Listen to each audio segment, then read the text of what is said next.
C'est toujours la même chose, et ce sera toujours la même chose. On ne saura jamais qui c'est qui a laissé la corbeille de croissant sous le robinet du bidon de pétrole. Non, ça on ne le saura pas. Et j'aurais beau faire une enquête policière, voilà une affaire dont je ne saurai jamais rien. En tout cas, il y a une chose que je sais, c'est que ce n'est pas moi. Moi, j'étais à la messe. Je sais que c'est pas moi non plus. Alors, qui est-ce? Oh, c'est peut-être un client de l'épicerie qui, en voulant prendre un croissant, a poussé le panier sans y faire attention, de telle façon que le panier de croissant est venu se placer sous le robinet du bidon de pétrole. Tu en as pris, toi, des croissants? Ah, naturellement, j'avais pris ce matin pour mon petit déjeuner, quoi. Pour me nourrir. Ça, non. Pourquoi ça, non? Parce que tu manges, mais tu ne te nourris pas. Celui qui te nourrit, c'est moi. Ton père, qui était mon frère, ne l'aurait pas fait. C'était un brave homme, oui, mais il n'aimait pas qu'on se foute de lui. Tu me l'as déjà dit bien souvent, ça. Et ça n'a jamais servi à rien. Mais alors, à quoi ça sert que tu me le redis? Oh, je sais bien que j'ai tort. J'ai tort d'espérer qu'un jour tu comprendras qu'il faut travailler pour vivre, et que le métier d'épicier est aussi honnête que notre, et qu'un grand galavard de 25 ans pourrait fort bien aider son oncle qui l'a recueilli, qui l'a nourri, et qui continue à le nourrir en s'esquintant le tempérament. Oh, je vois clairement où tu veux en venir. Là, tu vas encore me dire que je suis un bon à rien. Oh, que non. Bon à rien. Mais ce serait encore trop pire. Tu n'es pas bon à rien. Tu es mauvais à tout. Je ne sais pas si tu me saisis, mais moi, je me comprends. Je te saisis. Je suis profondément blessé. Voilà. Voilà comme il est. Il fait des grimaces et tout ce qu'on peut lui dire, il s'en fout. Ton frère, au moins, lui, il est reconnaissant. Lui, il travaille dans le magasin. Il met un point d'honneur, lui, à se tenir au courant de nos difficultés. Le baril d'anchois qui était moisi, c'est lui qui a réussi à le vendre à M. Carbonnière, l'épicier des Acates. Et pourtant, c'était difficile. Les anchois étaient gonflés, ils étaient pleins de petits champignons verts, on les aurait pris pour des maquereaux. Eh bien, il a vendu, lui, ce baril. Il est aveugle, M. Carbonnière? Je lui ai dit que c'était des anchois des tropiques. Voilà l'idée, voilà l'imagination. Il a trouvé ça, lui. Lui? Oh, mais je sais ce qui lui a monté l'imagination à lui. Qu'est-ce que c'est? Tu savais très bien que ces anchois, si tu les avais pas vendus, c'est nous qui les aurions mangés. Oui, ici, sur cette table.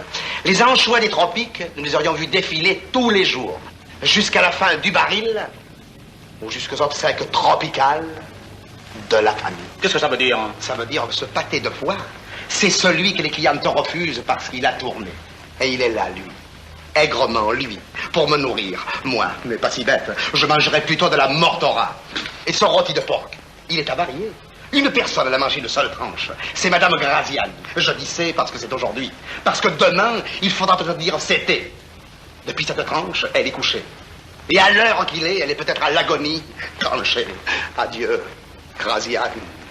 Oh, Irénée, mais qu'est-ce que tu dis? Elle a 76 ans. Elle a pris une indigestion. Oh, mais il faudrait plus avoir de lunettes, plus d'odorat, plus de palais, pour s'offrir une indigestion de ce rondin malsain de viande ambulante. Et il en reste pour demain. Il faudrait l'attacher dans le plat, parce que cette nuit, il va s'en aller. Ce qu'il faut t'entendre. Mais Clarisse, laisse-le dire. L'exagération de sa critique en démontre l'absurdité. Cette viande est excellente et j'en ai mangé par gourmandise. Oh, mais toi, tu as l'habitude. En ce qui concerne les poisons alimentaires, tu es vacciné, fortifié, blindé. Il les avale, il les digère, il les distille. C'est un véritable alambic. C'est l'alambic des Borgia.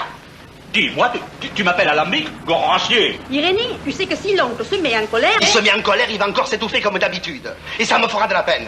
Parce que l'oncle, malgré sa sauvagerie envers moi, je l'aime beaucoup. Bonjour. Qu'est-ce que c'est? Vous en avez encore des anchois des tropiques? Ah non, pour le moment nous en manquons. Et quand c'est que vous en aurez? Ah, il faut le temps pour les faire.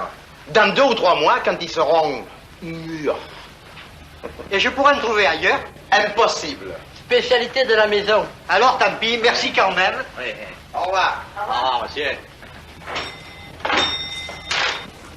Bravo. Voilà une pire leçon pour toi. Admire cet enfant. Il nous arrive une catastrophe, un désastre.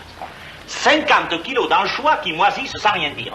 Eh bien, lui, de notre désastre, il fait une spécialité. Il crée un poisson nouveau. Un poisson auquel Dieu n'avait pas pensé. Et il en fait une friandise inconnue.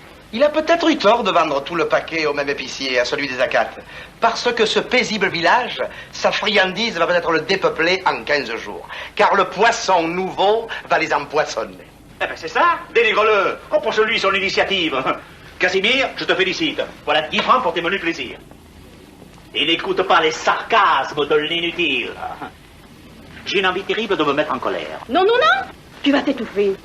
Est-ce que ça ne vaut pas la peine que je m'étouffe une fois de plus quand j'entends des choses pareilles? Mais nom de Dieu de Trafalgar, est-ce que c'est une chose imaginable? Un individu qui ne va pas travailler? Ah, pardon, je ne veux pas travailler dans l'épicerie.